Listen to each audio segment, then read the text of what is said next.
This one trick will greatly improve your retirement planning success.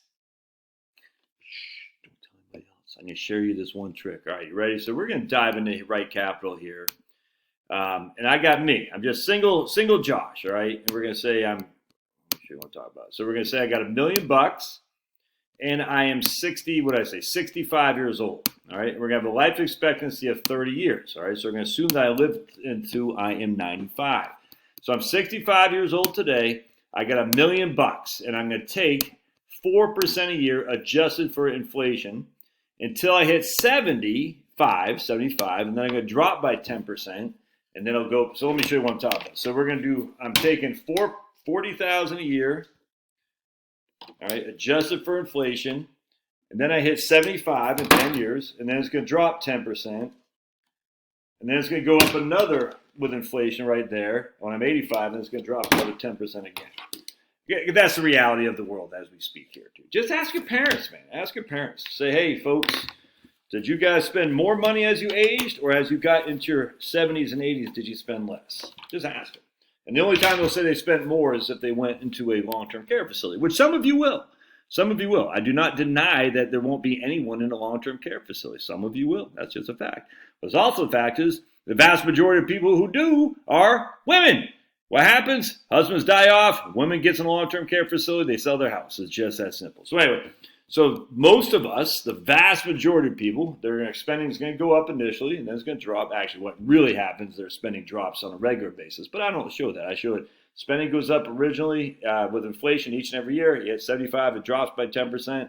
Then it goes back up with inflation each and every year. You hit 85, it drops by another 10%, and then it keeps going up. All right. So that's what we're using here. And like you can challenge that all day long. You're going to be wrong in terms of the numbers. The numbers are so expansive in terms of the data set for me relative to the data set for the people who say, no, it's inflation adjusted each and every year. And again, they'll use things like the retirement spending smile, which I don't have a qualm with. I don't think it's justified to use this for the vast majority. But even the retirement spending smile would have your expenditures dropping each and every year until you hit about 85, then they go up for health care. And even then, I would call it more of a, instead of a retirement spending smile, I'd call it a retirement spending fish hook, because it doesn't go up, it doesn't do this. Like where you're going back to where you were. If anything, it goes like this, like a fish hook kind of thing. Let me draw that a little bit better, like that, kind of like a fish hook. That makes sense. It could increase. I mean, most people say your expenses increase the last 2 years of your life. I don't have a qualm with that, but they don't go to the same extent that what you were spending when you first retired. Again, for some people they do. The vast majority they don't. All right. Hope that gives you a little something to kind of sink your teeth into. All right, so here's your old buddy Josh. I'm spending 4% a year. I got $1 million schmackaroonies, 4% a year. I'm adjusting that with inflation until I'm 75. Then it's dropping by 10%, adjusting with inflation until I'm 85, dropping by 10%, adjusting with inflation. And I'm using a 3% inflation here, by the way, just a simple 3% inflation. What about health care? What about Social Security? We're just saying we have $1 million. We need 4% of this a year, $40,000. That's all we're saying. I don't care what you spend it on. I don't care about whatever it goes to. We're just spending 4% off this $1 million. Don't get caught up in the side notes here. All right, can that last? And the answer is we're going to go to retirement. Oh, I forgot to show you what we're invested in. I got a 60-40 portfolio, a 5.3% rate of return with a 10.2% standard deviation. So what that simply means here is we go to our Gaussian, and we're going to do 5.3, 10.2, and what we do here is we say, basically for simplicity, I'm going to call this 5, I'm going to call that 10. So in any given year, our portfolio could be down 25% or up 35%, or Barky McGee, hold on a second, pause for Barky. In a given year, we could be down 25%, all right, and that's what a Gaussian, a normal bell curve would say, with a 99.8% probability of the numbers I'm putting in. Now, we don't know what the future holds, but again, I use very conservative numbers using the Vanguard models. All right, so with all that said, all that baked in here, that's our portfolio. We're not changing it. We're going to go to retirement. We're going to say, what's the likelihood of our money surviving? And you can see 60% of the time we have money left over. That's the median liquid net worth. Median means 50% we have more, 50%, let's do it in today's dollars. 50% we have more, 50% of the time we have less. And in today's dollars, That's the same spending power as today. We have over $100,000 left. All right. So again, what that simply means is we took $1 million. I already told you about the spending concept.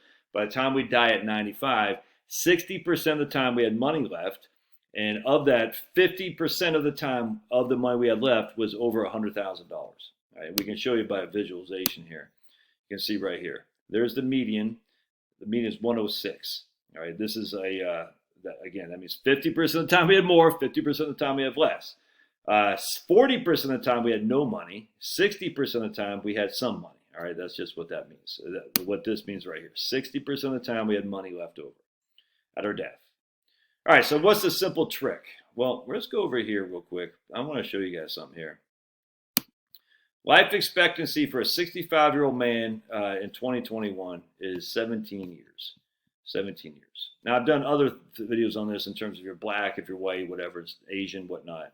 But for man, it's 17 years. So if you're 16 now, and we take our trusted calculator, and we say the life expectancy, again, that means the average. So that'd be half the people are going to die before 17 years. So we take 65 plus 17, that's 82 is the life expectancy for a man. 82.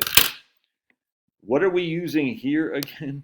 What are we using in right capital? We are using a profile. We're going to say we're going to live till we're 95. So, I mean, that's almost a doubling of the life expectancy. All right, let's keep going here. So life expectancy for a man is 17. We can even go to 18. I don't care. That's significantly above below what we're showing in here, by the way. Now we're going to go to percentage. According to JP Morgan's Guide to Retirement, which I'm a big fan, long time, 21% say the chance of a man who's 65 years old today live until they're 90. 21%. The chance that you're 65 years old today, you'll live to your 90. All right. So we know for a fact that the life expectancy for an average male at 65, we'll just say 18 years, is 83 years old. Then we can say, so that's 50% of the people are going to die before they're even 83. All right. Of that, there's 20%, was it 20%? 21% of the people who are 65 will live until they're 90. That means 80% of the people will be dead before they're 90. But again, we got 95 in here. What's the likelihood right here of living until 90? So a 65-year-old man has a 50-50 chance to live until 82, and 1 in 10 will live past the age of 90. All right. So 1 of every 4 65 years old will live past the age of 90. That includes women, by the way. 1 in 10 will live past 90. So basically, there's a 10% chance that you're going to live to your 95. If you're 65 today, a 20% chance you'll live to your 90. A 50% chance you're going to live until you're 85. You see where I'm going with this, right? If we're looking at the probabilities, and that's what all this is, it's just probabilities. All these Monte Carlo analysis, retirement planning is just probability. The probability of you living until you're 95 is very, very small. You're betting against the house, and the house has a 90% probability of winning. Now, you could say, yes, but I'm different. And maybe you are different. I was talking to a lady the other day. I think her mom was 98, dad was 102 or something like that. Yeah, pretty good likely that she'll live until she's well into her 90s. Absolutely. She don't smoke, she don't drink, she was skinny, the whole thing. You see what I'm saying? So she's probably a good chance of that.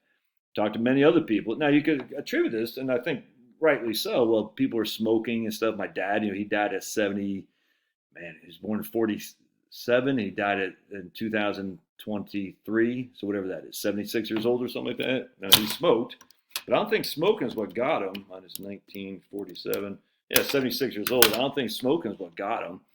I forgot what got him, but it wasn't. I don't think it was. I'm sure smoking didn't help. And now that less people are smoking, but we're replacing cigarettes with other crap. I mean, look at the obesities out there. I mean, the one thing that cigarettes did is keep us from being obese. That's just a fact. I mean, look at all the Alzheimer's dementia. Is that attributed to obesity? Yeah, I think so. Do you know they call Alzheimer's type 3 diabetes in Europe or something like that? Isn't that crazy? I think it's what my wife was saying. Type 3 diabetes. Huh. So interesting. So we replace cigarettes with obesity, McDonald's and whatnot. All right. So what's the likelihood there of them living until you're 95 if you got a breakfast full of McDonald's every day? Probably not high. Probably not high. And if you're vaping, I don't know what vaping does. Never mind all the crap they're giving to you in your bodies and whatnot. I mean, who knows? All right. So anyway, if we just reduce our life expectancy in the software, I literally just doing this one thing. We say we're going to live to 90, which seems more reasonable to me. 90 years old. They hit this guy right here. Watch. Now we're at 76%. That means 3/4 of the time we died with money left over. And the median amount of money that we died with was $243,000, $250,000 in today's dollars. And then you factor this. Well, now we're say we're 85 years old. Our median liquid net worth at 85 is still $400,000. And even at a 25% probability, 75% of the time we had even more than $188,000. I mean, let's just say you're here. You're right here. You're at a 25% probability, which means 75% of the time you did better, and you're at $188,000, and now you're 84 years old. Like, you know something? I might just put the brakes on a little bit. But you can't put the brakes on, Josh. Why? You always have Social Security. I just don't get this. If you have no debt and you have Social Security, yeah, Medicare isn't cheap, I grant you, but you always have Social Security, and Social Security pays more than Medicare by a factor of I don't even know what it is. If your Medicare is what, $250 a month, we'll just say for Part A, for Part B, and Part D, for just simplicity. We'll even say $500 a month when they throw a supplemental policy in there. And let's say your Social Security benefit is $2,500. All right, so for Medicare, so you got a 5-to-1 ratio on SS versus Social Security, Medicare versus Medicare, 5-to-1. For your Medicare cost to grow beyond the rate of your Social Security, it's never going to happen. Because while Social Security is only growing at 2.4% a year, Medicare is growing at 5.5%. The facts are it's already starting at such a larger number that in your lifetime, your Medicare bill will never be more than your Social Security. It's not going to come close because we're already starting at a $2,500 a month clip where your Medicare is only $500 a month. There's even that. It's just get your life expectancy correct and you'll find your retirement planning is much, much better. And just look at your parents. How long do they survive? Look at their spending. What did they spend as they got older? Just look at the evidence that's in front of you. Don't listen to the people who have all the green eye shade people. Eye shade, is that what's called? Green eye shade? The accountants and whatnot. Look, I love the accountants, don't get me wrong, but the reality is just so much different from, well, we think that this could happen to 95% probability, 95%, your life expectancy is 95. Based on what? Based on what? Rick Edelman? It's crazy. Anyway, love your thoughts. God bless. We're going live tonight at 8. Be there or be square. I guess I forgot what I was going to want to talk about. I got something I want to talk about. I can't remember off the top of my head, but we'll see you tonight. 8 o'clock, YouTube, Facebook, and LinkedIn. God bless.